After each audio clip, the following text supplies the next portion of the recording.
Well, welcome everyone. It is my pleasure to present Valerie Laws today and defending her dissertation on implicit gender self-stereotyping. I want to welcome especially a very important group, her family. We have her fiance Bryson, her mom, her aunt, and Bryson's cousin. So welcome you guys, and thank you for joining us. It's a really big and important day for Valerie, and very excited to present her today. This is always a challenge to present your students when they're defending their dissertation, especially when it's your first PhD student, and difficult to do so because Valerie's a very special person. So I was thinking, how it goes, you think, well, what am I going to say at the presentation of your student's dissertation defense? And as I was sipping my banana colada back in Mexico, I thought, okay, I should get back.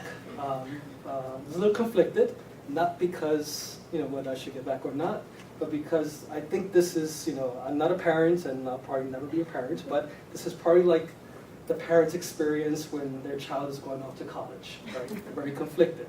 On one hand, you'll miss them because they're moving on, but you want to keep them, right? You want to keep them. But I am very proud of Valerie and very proud to present her to you guys today. And her dissertation, and I think you guys would be, I'm impressed, and I'm the advisor, but of course, I'm the parent, so I'm impressed.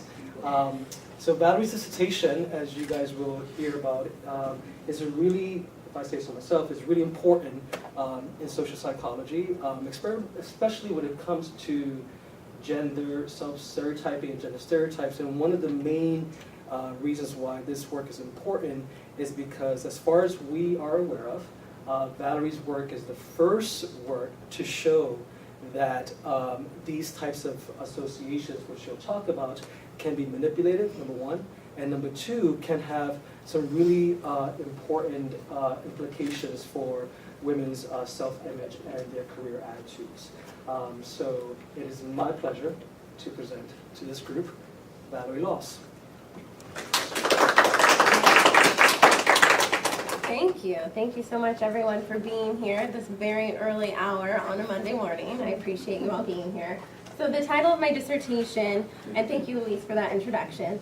So the title of my dissertation is The Effect of Experimentally Manipulated Implicit Negative Gender Self-Stereotyping on Women's Implicit Self-Esteem and Implicit Career Identification and Attitudes. That's quite a long title, but I hope by the end of the presentation I will have sufficiently explained what I mean by all of that.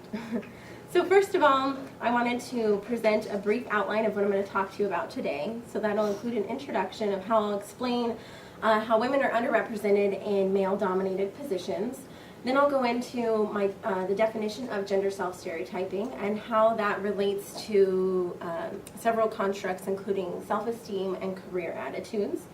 Then I'll explain how implicit social cognitive theories help inform my dissertation predictions.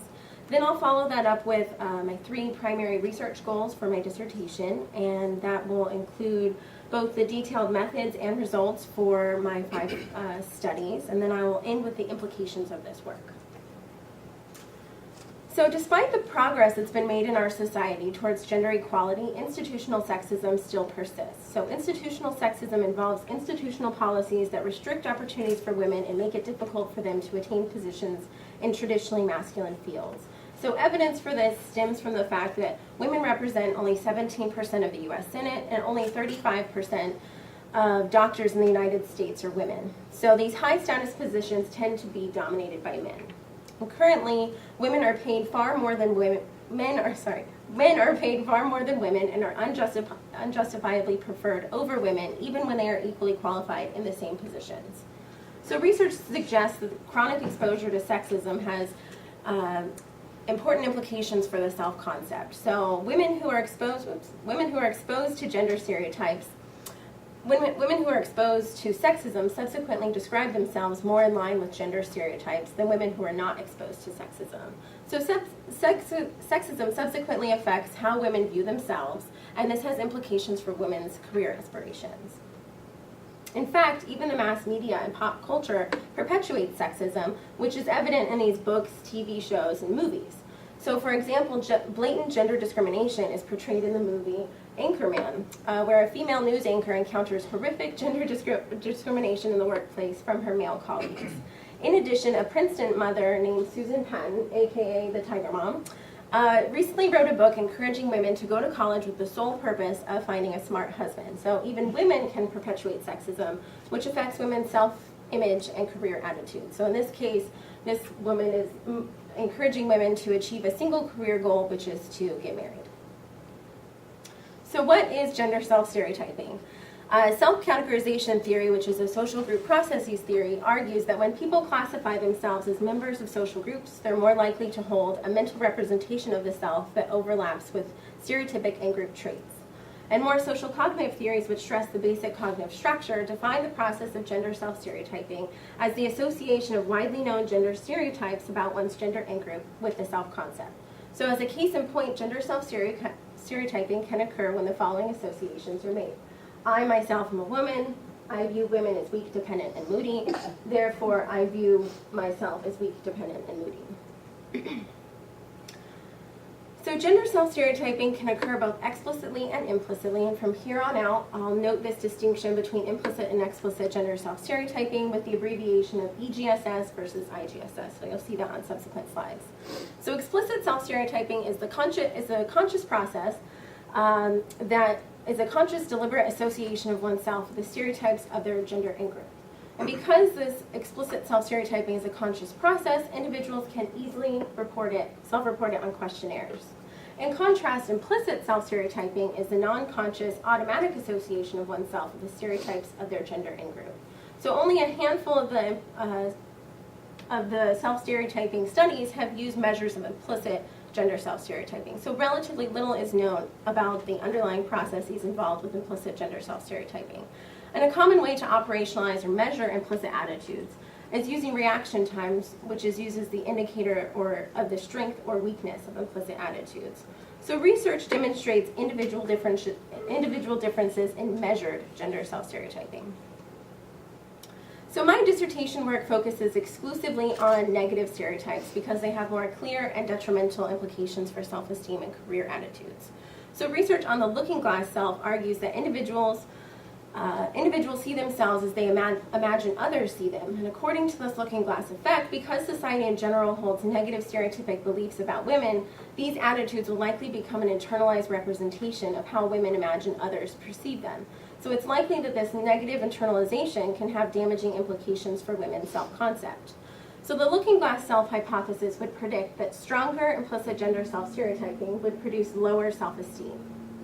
In contrast, social identity theory argues that individuals are motivated to achieve a positive group identity and to feel good by acting in accordance with group norms. In other words, regardless of the valence, these self-stereotyping associations can subsequently make individuals feel good because they feel included and prototypical members of their social in-groups.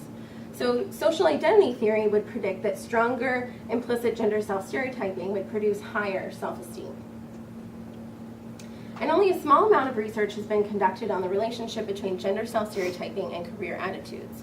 So research suggests that social roles influence women to navigate away from powerful leadership careers and more towards relational or care-focused careers. Other research finds that the more women view themselves as feminine, the less self-efficacious they tend to report feeling in male-dominated careers. So my dissertation predicts that negative implicit gender self-stereotyping should result in stronger implicit, but not explicit, identification with and positive attitudes toward female careers. So there's two clear limitations of the current literature on gender self-stereotyping. The first is that the literature is focused predominantly on explicit processes rather than implicit. So again, we know very little about the underlying processes involved with implicit gender self-stereotyping. And this is important because implicit gender self-stereotyping is automatically activated outside of women's conscious awareness and can reveal the basic cognitive processes underlying women's self-image and career attitudes, and how it's represented in memory before being influenced by psychological motivations and self-presentation concerns. The second limitation of the current literature is that gender self-stereotyping has been well established using correlational designs.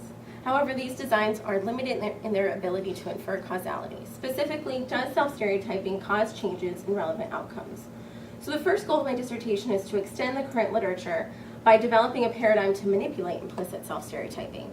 So this manipulation paradigm will allow us to advance past the limitations of the current literature and allow me to make cause and effect statements.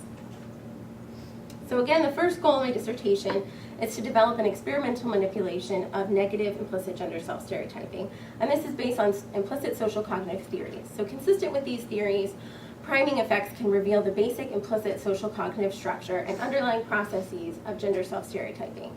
Priming effects involve both priming and activation, and these occur in tandem. So first, priming is defined as exposure to stimuli that in turn influences individuals' responses to related stimuli.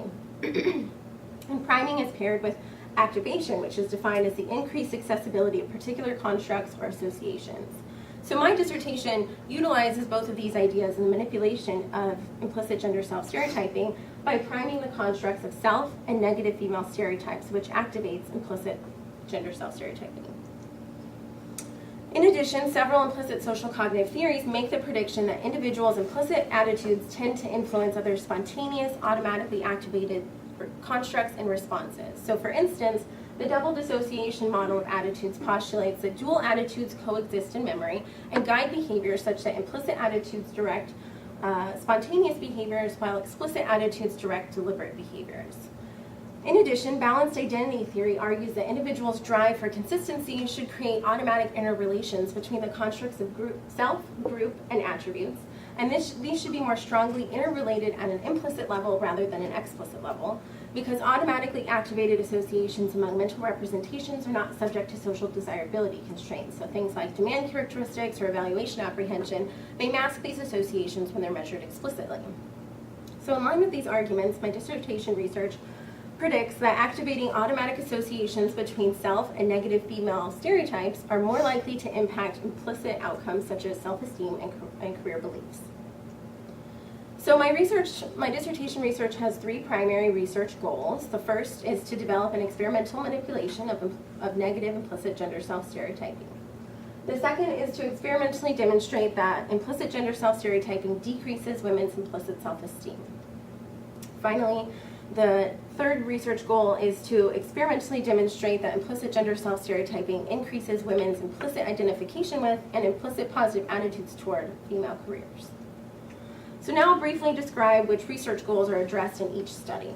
So in studies 1A and 1B, the research goal is to develop an experimental manipulation that automatically activates negative implicit gender self-stereotyping. The research goal in study 2 is to replicate study 1B and extend it by showing that only women are susceptible to this manipulation rather than men.